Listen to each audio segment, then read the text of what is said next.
Hello and welcome to the fourth and final day of GEF Live. As you know, the council meetings are just wrapping up, but the work is just getting started. And on that note, we are honored to have here with us today Gustavo Fonseca, who is the Director of Programs at GEF. In this role, his responsibilities include overseeing the portfolio of investments in biodiversity, climate change mitigation and adaptation, forests, transboundary marine and freshwater conservation, chemicals and sustainable land management. That is an impressive and urgent list of items. Welcome. We're so honored to have you here today. So, like I said, the meetings are wrapping up now. Can you tell us about the work program that has just been approved here in DC?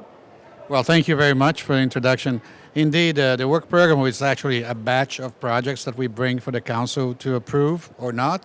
In this case, happily they approved all that we put before them. So we had actually two work programs. One work program is what we call the GEF Trust Fund. The GEF Trust Fund provides financing for 5 different focal areas: climate change mitigation, land degradation, biodiversity, chemicals and waste, and also the Minamata Convention agenda, which is eliminating mercury from artisanal and small-scale gold mining and industrial processes. And we also have a lot of projects are integrated in terms of the financing that comes together for synergies. In terms of the highlights for this particular work program, we managed to approve $588 million, which is over $500 million. And this includes what we call impact programs, which are programs that are trying to transform economic systems. In this case here, we got the last of the GEF 7 impact programs, which is a Sustainable Cities program. And this brings 9 new countries into the mix. We started this program during the last cycle, and we had 11 countries, and we added another 9 countries. And now we have a network of 40 cities over the entire world trying to design their urban systems in a way that reduces their carbon footprint, that makes the lives of people in these cities much better, healthier, and also address biodiversity issues, and also how these cities actually go about sourcing their products from more sustainable supply chains. So this has been a great outcome for us. But we have many other important activities that were approved. We have, for the first time, a dedicated program entirely built on supporting indigenous peoples all over the world, because indigenous peoples are great stewards of their lands and oceans, and have been proven to actually provide quite a lot of, successes, even more than certain protected areas that governments enact and manage. And so 25% of all biodiversity is in indigenous peoples' territories globally. So this is going to come to support them, because increasingly they are facing quite a lot of pressures that are mounting from expansion of agriculture, expansion of mining, so from a variety of sources. So this hopefully will do that. We also have the work program for the Least Developed Countries Fund, which serves, as the name says, the most vulnerable countries around the world. So we have 25 countries that are benefiting from close to $60 million that we provided for these countries. So if you get the two work programs together, we're talking about more than $650 million. And associated with that, which is also great news, we have close to $5 billion of co-financing. So this is a great boost, a great injection of financial energy into the system. And the designs of these projects are very, very interesting. And I will leave you with the one also pointer to what we call blended finance, which was also approved the first set of projects in this cycle, which is actually using development assistance in a different way for areas that the market hasn't yet picked up, because it's still quite risky for commercial capital to come in. This was the situation like maybe 15, 20 years ago, when the GEF started to experiment and de-risk investments in renewable energy. At that time, it wasn't commercially viable to invest in wind, solar, geothermal sources. And now the quest is, how do we make also businesses out of biodiversity, out of a restoration of land, out of a sustainable forestry, out of agroforestry systems. So we're trying to do that by de-risking some commercial risk that comes from private sector that want to invest in these things, but they aren't quite certain yet, and so we buy down some of this risk using a variety of different financial instruments such as equity, loans, very subsidized loans, very concessional loans, or guarantees for certain investments. So this is going to be the first set of projects that dealing with this. That's a very strong focus on impact and innovation. I think there's an increasing need for innovative financing given the magnitude of challenges ahead. Now we're moving into a new year, and it's being dubbed Super Year 2020. What does that mean for you as the Director of Programs, a super year? Well, first, it means that we have to go to a lot of meetings, and and I hope it doesn't end there.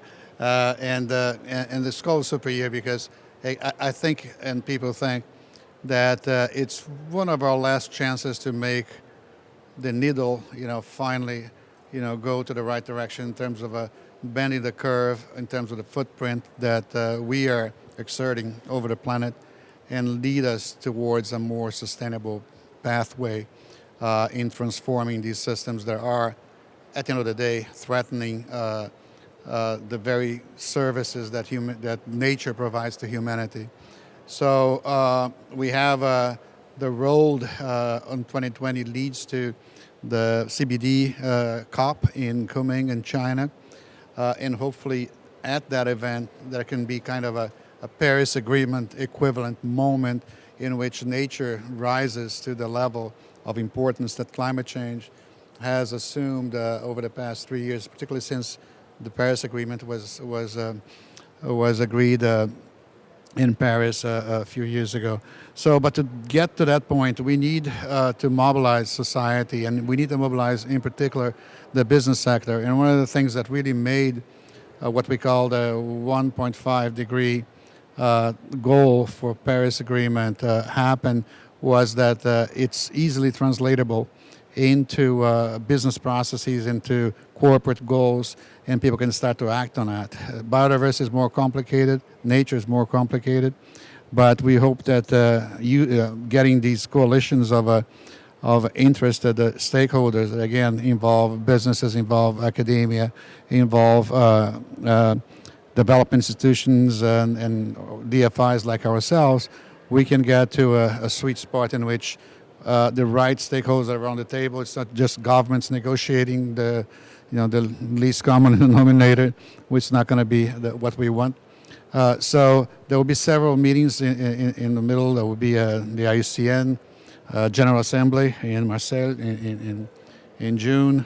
There will be meetings of the finance track of the Convention on Biodiversity that will guide the GEF in terms of its replenishment. We start to negotiate the replenishment at the end of next year. So there's a lot riding on that, and several different instances. There'll be a couple of very high-level meetings on the oceans. And during the UN General Assembly, that of course happens every year, there is a hope that there will also be a high-level nature summit with some heads of state to promote this going forward. So it's a communications journey as it is also a content-filling journey, in particular trying to reconnect all the dimensions that affect the global environment, not only climate change, but also the different dimensions of nature, water, oceans, how these interactions happen, because when we talk about land use, we talk about agriculture, we're also talking about climate change and emissions and vice versa. So we need to bring all these things together in a much more coherent way. And this is what economies need to start being reformed and start to add value to their natural capital. Yeah, and this holistic approach, right? We're seeing it with stakeholders and themes. And one of the stakeholders, I think, really are youth, right? Mm-hmm. They're really stakeholders. The stakes are pretty high because they're at the front lines. And if you had a message for the young people watching right now in terms of action they can take on a day-to-day basis or big picture, what would that message be? Right. It's not that they're just stakeholders. It's actually essential for their, let's say, success as a generation in this planet. Because for us, we still have we'll still enjoy a certain level of stability over the next couple of decades or so, even if we lock in the very worst trajectories. But for people who are in their teens or their mid-20s or mid-30s, this is going to hit them straight in the face and will affect the economies that they live, the communities that they live, the actual cost of having a family, the actual success that they will have in making these children that will come from that generation be in a position to have more prosperity. So it's their agenda, and we started to look at this, but for the most part, we created a problem. My generation didn't create the problem, but we accelerated the problem, and we haven't provided the right solutions at the scale that the problem deserves. We have made pointers here and there, but it's up to them to lead. And my advice is that take this agenda, make it yours, because it's your agenda at the end of the day that will eventually determine the future that you will live in. So, as some say, the best way to predict the future is to build it and to construct it. So you need to construct that future, because that's where you're going to live. Thank you. That's a powerful and alarming message. There really isn't much time to be sitting around. Thank you so much for being here with us, Gustavo. We're honored to have you here today. And thank you all for tuning in. We'll be back with one final, very exciting interview. Stay tuned.